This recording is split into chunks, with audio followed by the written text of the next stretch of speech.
I want to say how proud I am to be on the ballot with the amazing candidates that the House of Representatives are going to fill the House of Representatives as Democrats this year, and I would like to invite all of them, oh my God, there's so many of them, up on the stage with me now. Please come up, candidates for the Maine House.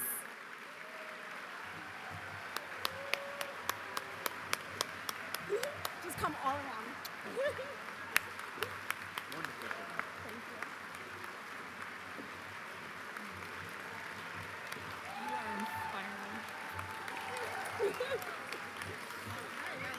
You guys stand right here because I'm just going to talk about how amazing you are, and then it's your show, okay? Look at all of them.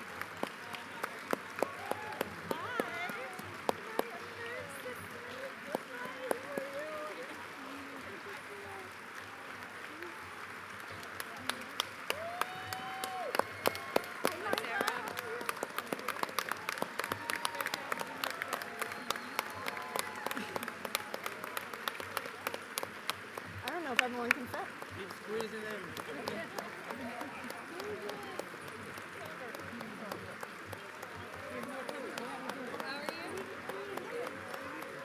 Just be careful where you walk. There's more coming up.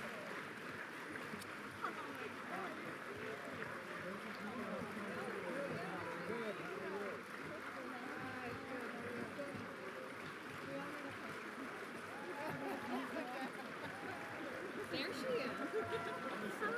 Just stand right in front. Don't worry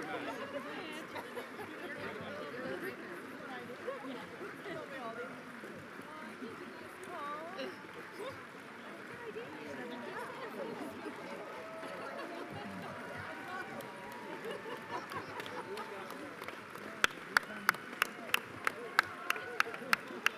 Here's the stage.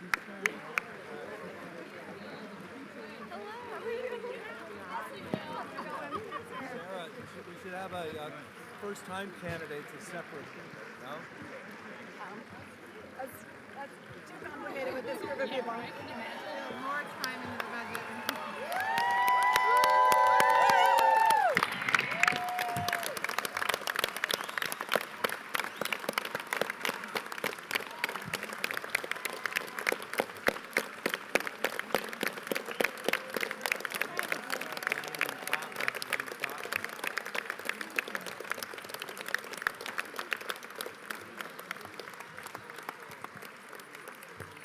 In a perfect world, I would have 2 minutes to tell you about every single one of these amazing people, but that, as you can see, would not be manageable or possible today.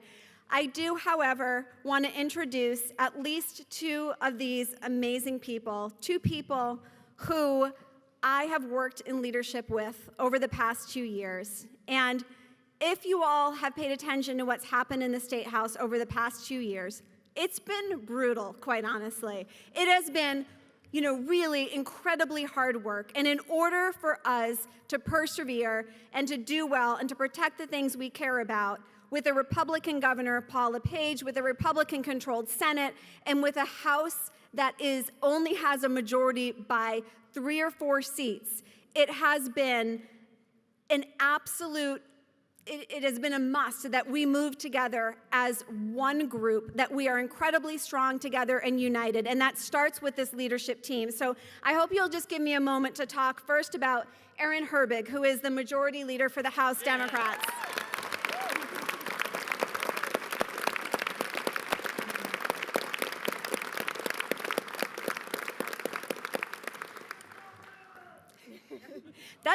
That's what we say every day. Let's go, Aaron.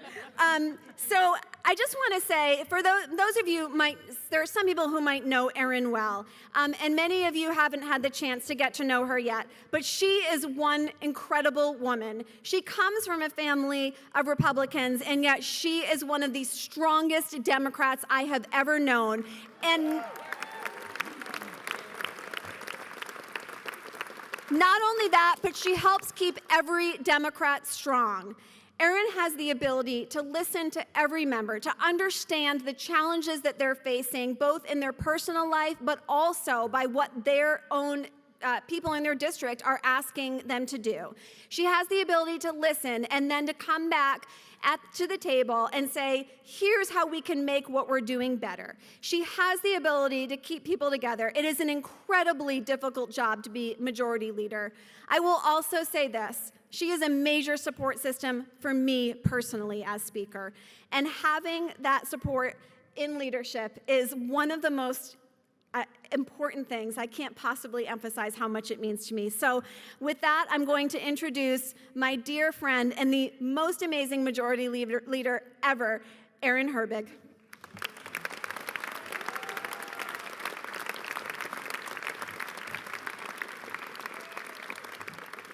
So it feels so good to be here with all of you today.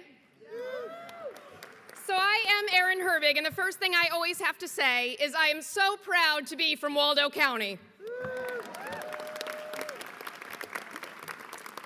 I am also so proud to have represented my hometown of Belfast for the last 8 years in the Maine House of Representatives, and so proud to have been a member of this leadership team with the amazing Sarah Gideon and the incredible Jared Golden and all of these folks and soon-to-be folks. We are an incredible team fighting for you every single day for what is best for Maine.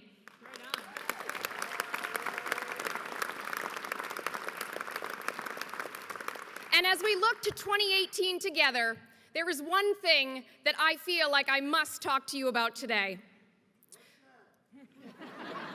You got it. So in my 8 years in the legislature, helping Maine's women succeed has been one of my top priorities.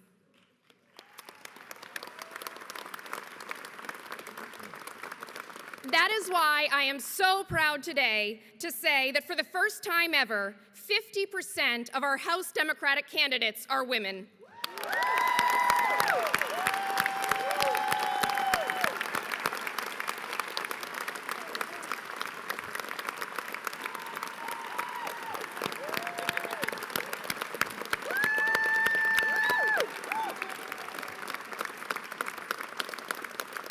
And I know I don't need to tell any of you, but I'm going to anyway. This really matters. When women aren't at the table, our perspectives, our life experiences, and at least half our state's potential remain out of the conversation. It means that policies essential to the future of all Mainers and their families, access to health care, affordable child care, and paid family leave, remain on the back burner when they should be at the front.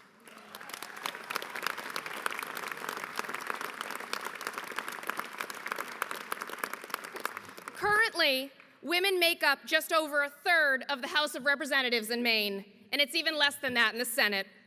It shouldn't be that way, and it doesn't have to be. And let me tell you, in 2018, we're going to change that.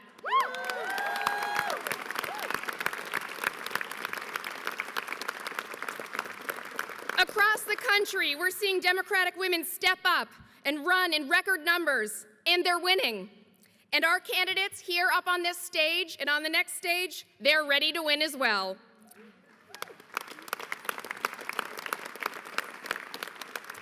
I know that many of you in this room have worked hard to get us here, and I want to thank you for that. For supporting programs like Emerge, asking women you admire to run for office, and standing behind the women leaders in your life. Thank you.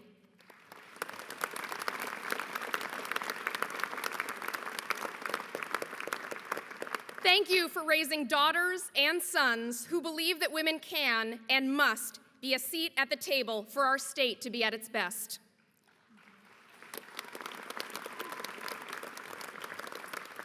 So this year, from Calais to Jay, from York to Lincoln, Democratic women are building successful campaigns from the ground up. And let me tell you, as a woman from Waldo County, a rural part of this state that has long been controlled by a conservative good old boys club, it's Democratic women that will create progressive change that we desperately need in rural Maine.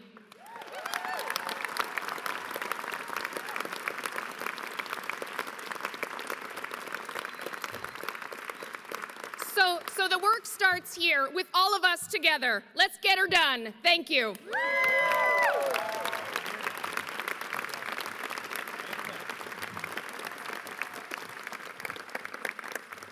Okay, next I'm going to introduce our assistant leader in the House, otherwise known as the whip, Jared Golden. And many of you got to hear from Jared last night, but I want to give you my perspective of Jared, having worked with him for a number of years. When Jared first came to the Maine State House, he was actually on the staff. He was a staffer in the House Democratic office, staffing legislators, learning firsthand what it means not just to be working on policy, but also to be answering and helping constituents with every issue that they have. Along the way, Jared decided it wasn't enough to just work on staff, that he wanted to be the one talking to every one of those constituents, and that's why he then ran for state representative. Within the first 2 years of being state representative, it was very clear that this was someone who was going to be moving into a leadership role in the Maine House. So I also want to say about Jared, as I said about Aaron, that it is incredible to be able to work on a leadership team that isn't just good at policy, that isn't just good at procedure, but that are also people that you can call your friends. And so as I said about Aaron, I also want to say about Jared. This person is rock solid, has my trust, has my back, and I am so honored to call him my friend. And with that, I introduce to you Jared Golden.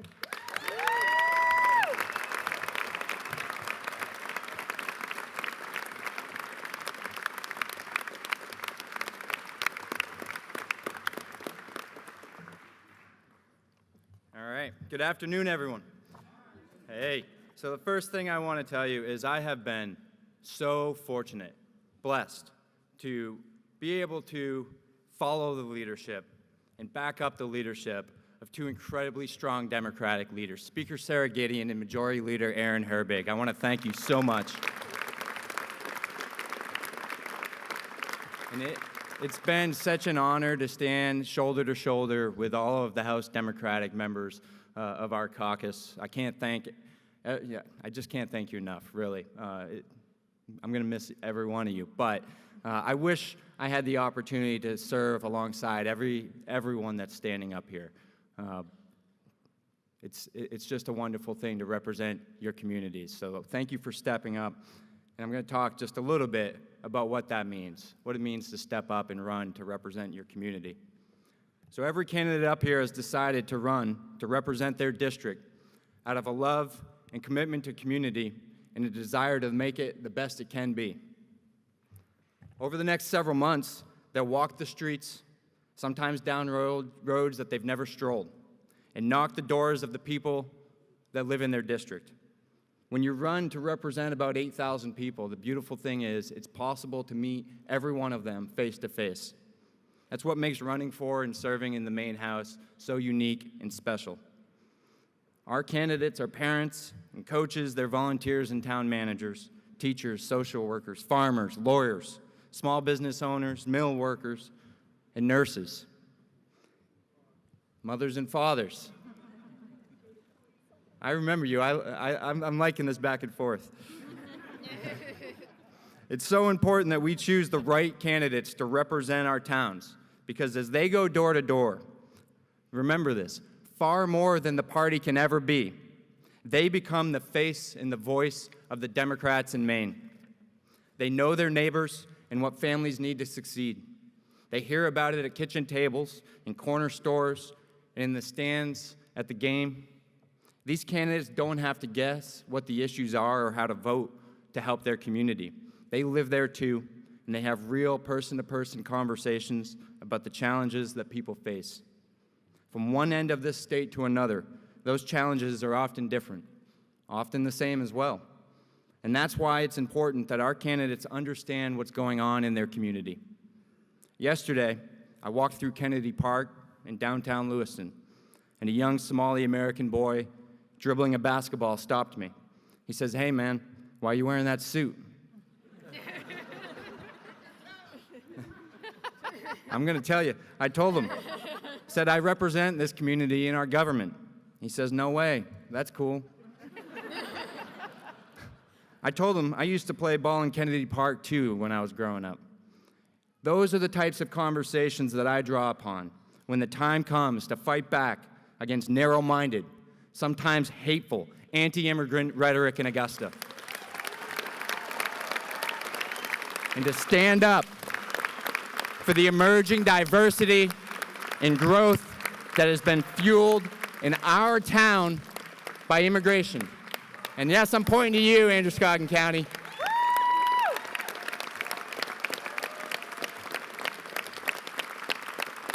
So last night, wanting to reflect on the past 4 years representing Lewiston, I walked home around midnight. And I spoke to three men, two of them at least admittedly drunk. These men had different skin colors, but their outlook on life in Lewiston very much the same. They told me about poverty and drugs in the downtown, how they went to high school together, and how they fear that some people in town are closed-minded because they haven't taken the time to connect with people that they don't know. These were good people, struggling to get by and committed to making Lewiston a better community, hopeful for the future. Not much different than these Democrats standing before you today, committed to making their communities better, stronger, and united in solidarity.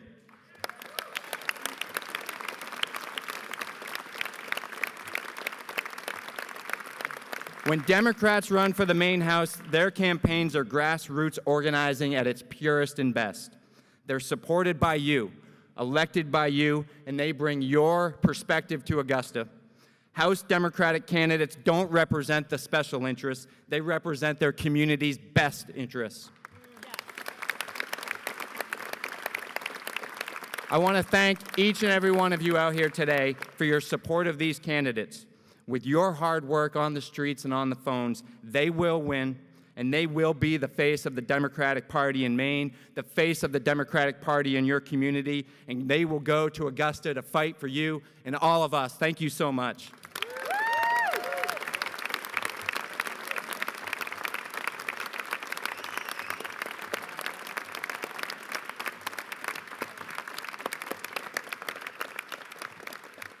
Okay, so folks, as our nearly 151 people file off the stage, people can start filing off the stage, I think I will just close with this, that the path to keeping the Democratic majority in the Maine State House begins with these amazing people. And as Jared just said, it's because they are people who are connected to their community and who will do the hard work in their community. But I want you all to know this, that the path to keeping or growing the majority in the Maine State House can only be completed with your help. I know this is work that all of you already do. You support your local candidates, you help them organize, you drive them door to door, you talk to your other friends about them. But I want to just put in this one last ask, that you remember how much each of us needs you out there on the campaign trail, and that the reward is a majority in the House and the Senate, you're going to hear from them next, that actually helps us put the policies into place that protect Maine people and make their lives better. So here's to winning in 2018, and here's to all of you. Thank you.